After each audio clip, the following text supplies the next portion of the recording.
అవిద్యానామంతస్థిమిరమిహిరద్వీపనగరీ జడానాం చైతన్యస్తబకమకరందశ్రుతిఝరీ దరిద్రాణాం చింతామణిగుణనికా జన్మజలధౌ నిమగ్నానాం దంష్ట్రామురరిపువరాహస్య భవతి శుక్లాంబరధరం విష్ణుం శశివర్ణం చతుర్భుజం ప్రసన్నవదనం ధ్యాయేత్ సర్వవిఘ్నోపశాంతయేత్.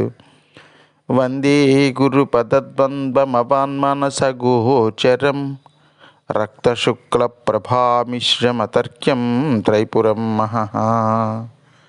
సానందమానందవనే వసంతం ఆనందకందం హతపాపబృందం వారాణసీనాథమనాథనాథం శ్రీ విశ్వనాథం శరణం ప్రపద్యే. విశ్వేశం మాధవం ఢుంఢిం దండపాణిం చ భైరవం వందే కాశీం గుహాం గంగాం భవానీం మణికర్ణికాం. హర నమః పార్వతీపతయే హర హర మహాదేవ శంభో శంకర. స్థావరాః జంగమాః కాశ్యాం అచేతన సచేతనాః సర్వే మమైవ లింగాని తేభ్యో దృహ్యంతి దుర్భ్యః అంటాడు పరమశివుడు. కాశీకి వెళ్ళినటువంటి వాళ్ళందరూ సముద్రంలో కలవడానికి వెళుతున్నటువంటి నదుల్లా వెళ్ళిపోతున్నారు. హోమంలో వేసినటువంటి ఆజ్యంలాగా, హోమంలో వేసినటువంటి నెయ్యిలాగా వెళ్ళిపోతున్నారు. వెళ్ళిన వాళ్ళు మళ్ళీ తిరిగి రావడం లేదు అని బ్రహ్మాండమైనటువంటి ఉపమానాలు వాడుతూ అంటాడు. స్థావరాః జంగమాః కాశ్యాం అచేతన సచేతనాః అంటే స్థావరాలు అంటే కదలకుండా ఉండేటటువంటివి అచేతనములు. అచేతనములని స్థావరములు అంటారు. కాశీక్షేత్రంలో స్థావరములు అంటారు, కదలకుండా ఉండేటటువంటివి. అలాగే సచేతనాః కదిలేటటువంటి అనమాట, వాటిని జంగమములు అంటారు.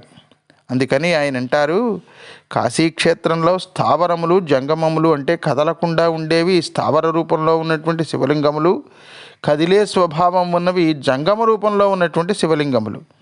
అంటే ఈ కదిలేటటువంటి ఆయన తాలూకా భక్తగణాలందరినీ కూడా మనం మొదట్లో చెప్పుకున్నాం కదా, కదిలేటటువంటి ప్రతి జీవి కదిలే శివలింగం, కదలకుండా ఉండేటటువంటి ప్రతిదీ కూడా కదలకుండా ఉండేటువంటి స్థావర రూపంలో ఉన్నటువంటి శివలింగాలు. మొత్తానికి ఈ ప్రపంచం అంతా సర్వం లింగమయం.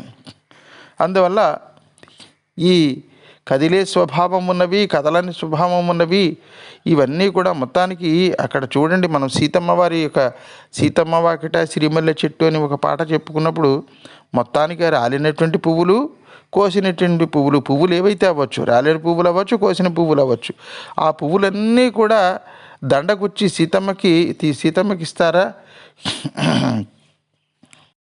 తాత, ఈ పాటలో ఈ సీతమ్మ వాకిట సిరిమల్లె చెట్టు పాటలో ఏమిటి, రాలిన పువ్వులు కోసిన పువ్వులు ఈ రెండు కూడా దండగుచ్చేసి సీతమ్మకి ఇచ్చేస్తారా తాత అని ఒక మనవరాలు అడుగుతూ ఉంటుంది. జాహ్నవి కూడా అడిగింది అలాగే నన్ను ఒకసారి, మా మనవరాలు. అలా ఏమిటి కోసినవి రాలినవన్నీ సీతమ్మ వాకిట సిరిమల్లె చెట్టు పాట చెప్తూ ఉంటే, అలా ఇక్కడ కదిలేవి కదలనివి ఈ అన్ని శివలింగాలు కూడా కాశీలో అంటాడు. అన్ని శివలింగాలే కాశీలో, కదిలే శివలింగాలు కదలని శివలింగాలు. అటువంటి కాశీని కేవలం బుద్ధి లేని అడ్డగాడిదలు మాత్రమే ద్వేషిస్తారు సుమా. మరి ఈ కాశీఖండం శ్రద్ధాభక్తులతో వింటున్నటువంటి భక్తులు ఏం చేస్తారు? వాచి వారణాసి అంటాడు.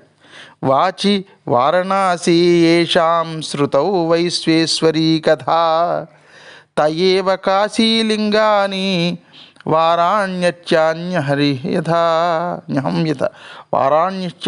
యథా. వాచి వారణసి నిరంతరం వాళ్ళ నోట్లోంచి మాటలు వస్తూ ఉంటే కాశీ అనేటటువంటి మాట ఉచ్చరింపబడుతూ ఉంటుంది.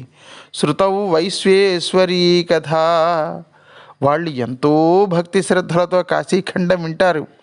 ఇలా ఎవరైతే వింటూ ఉంటారో ఈ కాశీఖండాన్ని భక్తి శ్రద్ధలతో వాళ్ళు ఒక తపస్సు చేసినట్లే. దాన్ని వాచక తపస్సు అన్నారు.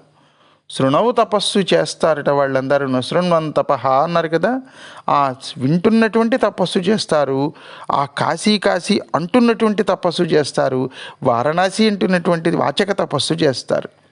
ఇలా ఎవరైతే చేస్తారో వాళ్ళంతా కూడా కాశీలో స్థాపించబడినటువంటి లింగములతో సమానం.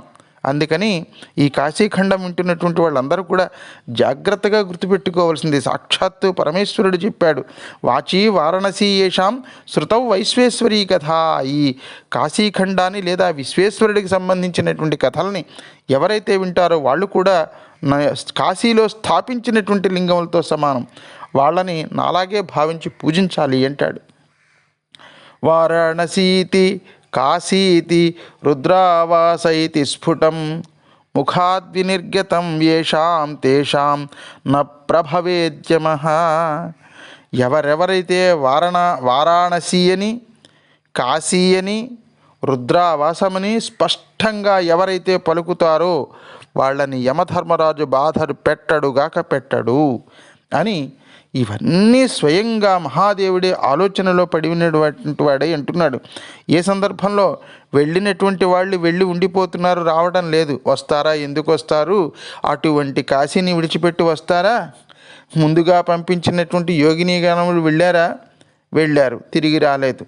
తర్వాత సూర్యుని పంపించాను, వెళ్ళాడు కదా, వెళ్ళిన వాడు తిరిగి రాలేదు. ఆ తర్వాత బ్రహ్మదేవుడు అంతటి వాడు కూడా వెళ్ళి అక్కడ ఉండిపోయాడే, తిరిగి రాలేదే. ఇప్పుడు స్వయంగా నా సేవకులైనటువంటి ఆ ప్రమథగణాలంతా కూడా వెళ్ళి అదే పని చేశారు అని పదే పదే ఒక మాట చెప్తాడు. మరణం గురించి భయపడకూడదు. మరణం మంగళం యత్ర విభూత్రి యత్ర భూషణం. మరణం మంగళం యత్ర విభూత్రి యత్ర భూషణం కౌపీనం యత్ర కౌశేయం కాశీకృతరూపమీయతే అంటాడు. ఎక్కడ మరణాన్ని కూడా మంగళం కింద భావిస్తారో, ఏ ప్రాంతం యొక్క విభూతి అలంకారం అయి ఉంటుందో, ఏ ప్రదేశంలో కౌపీనం అంటే గోచీగుడ్డ కూడా పట్టు పీతాంబరం అయి ఉంటుందో, ఎవరైనా అటువంటి కాశీకి సమానమైనటువంటి దానిని ఇంకొకళ్ళు చెప్పగలరా, ఇంకొక ప్రదేశాన్ని చెప్పగలరా అని భావిస్తాడు పరమశివుడు. ఇక్కడ ఇంకొక అద్భుతమైనటువంటి మాట చెప్తాడండి. ఒకవేళ ఎవరైనా కాశీకి వెళ్ళే అవకాశం దొరకలేదు అని అనుకోండి, వాళ్ళ సంగతి ఏమిటి? పుట్టినప్పుడు అనుకున్నాడు, చిన్నతనంలోనే అనుకున్నాడు ఒక్కసారి కాశీకి వెళ్ళాలి అని. పెద్దవాడయ్యాడు, యువకుడయ్యాడు, ఏమిరా కాశీకి వెళతానన్నా వెళ్ళలేదు అని అడిగితే, యువకుడిగా ఉన్నాను కదా, ఇంకొద్ది రోజుల్లో నాకు పెళ్ళవుతుంది, అప్పుడు చక్కగా నా పెళ్ళాంతో కలిసి ఇద్దరం చిలకా గోరింకల్లా కాశీకి వెళతా ఉంటాడు. ఆ విశ్వనాథుడి యొక్క దర్శనం అయిపోతుంది. ఆ చుట్టుపక్కల ఏమైనా ప్రకృతికి రమ్యకరమైనటువంటి సంబంధించినటువంటి సౌందర్య ప్రదేశాలు ఏమన్నా ఉంటే మా హనీమూన్ కూడా అయిపోతుంది అంటాడు. పెళ్ళయింది. ఒక్కొక్కడికి పెళ్ళయ్యాక వాడి జీవితం వాడి అధీనంలో ఉండదండోయ్, ఆవిడ అధీనంలోకి వెళ్ళిపోతుంది. ఏమే కాశీకి వెళదామా అని అడిగితే, ఏమయ్యా నీకేమైనా బుద్ధి ఉందా? పెళ్ళైన కొత్తల్లో ఎవరైనా పెళ్ళాన్ని తీసుకుని కాశీకి వెళతారా? మనం ఏ ఊటీకో ఏ కొడైకెనాల్కో వెళదాము అని అటు తీసుకెళ్తుంది. కాశీ పని అంతే. సరే, ఊటీకి వెళ్ళారు, వచ్చారు, కొన్నాళ్ళు అయింది. ఏమిరా పెళ్ళైన తర్వాత కాశీకి వెళతానన్నావు కదా, పిల్లలు పుట్టిన తర్వాత వెళదామని అనుకుంటున్నాను అంటాడు. పిల్లలు పుట్టారు. ఏరా పిల్లలు పుట్టాక కాశీకి వెళతానన్నావు కదా అంటే అంటాడు, పిల్లలు ఇంకా చాలా చిన్నవాళ్ళు కదా, వాళ్ళు కాస్త పెద్దవాళ్ళు అయ్యాక వెళతాను అంటాడు. కాలేజీకి వెళుతున్నారు ఇప్పుడు పిల్లలు. ఎన్నిసార్లు వాయిదా వేస్తావురా? పెద్దవాళ్ళు వాళ్ళ కేసులు కోర్టులో వాయిదా పడినట్లుగా ఎప్పుడు ఏదన్నా సరే ఇలా వాయిదా వేస్తూ ఉంటావు. మరి ఎప్పుడు రా నువ్వు కాశీకి వెళతావు? పిల్లలకు పెళ్ళిళ్ళు అయిపోయాయి, ఏరా అన్ని బాధ్యతలు తీరిపోయాయి కదా, మీరు కాశీకి ఎందుకు వెళ్ళలేదు? మీరు కాశీకి వెళ్ళనే లేదు కదా అంటే అడుగుతారు ప్రజలు. అలాగని, ఏమండి నాకు ముందే తెలుసండి, మీరు ఇలా అడుగుతారని నాకు ముందే తెలుసు, నాకు ఇప్పుడు ముడుకులు నొప్పులు వచ్చాయి, అందువల్ల నేను కదిలే పరిస్థితుల్లో లేను. కాశీకి వెళ్ళాలనేటటువంటి సంకల్పం కొంతమంది జీవితాల్లో వాళ్ళు చచ్చేదాకా సాగదు. అలాంటి వాళ్ళ గురించి ఏదైనా ఉపాయం ఉందా ఈ కాశీఖండంలో అంటే ఏం ఉపాయం ఉంటుందో మనం రేపటి భాగంలో శ్రద్ధగా వినే ప్రయత్నం చేద్దాం భక్త మహాశీలరా. అంతవరకు స్వస్తి ప్రజాభ్య పరిపాలయంతాం న్యాయేన మార్గేణ మహిమహీషాః గో బ్రాహ్మణేభ్య శుభమస్తు నిత్యం. లోకా సమస్తా సుఖినో భవంతు, సర్వే జనా సుఖినో భవంతు. హర నమః పార్వతీపతయే. హర హర మహాదేవ. శంభో శంకర హర.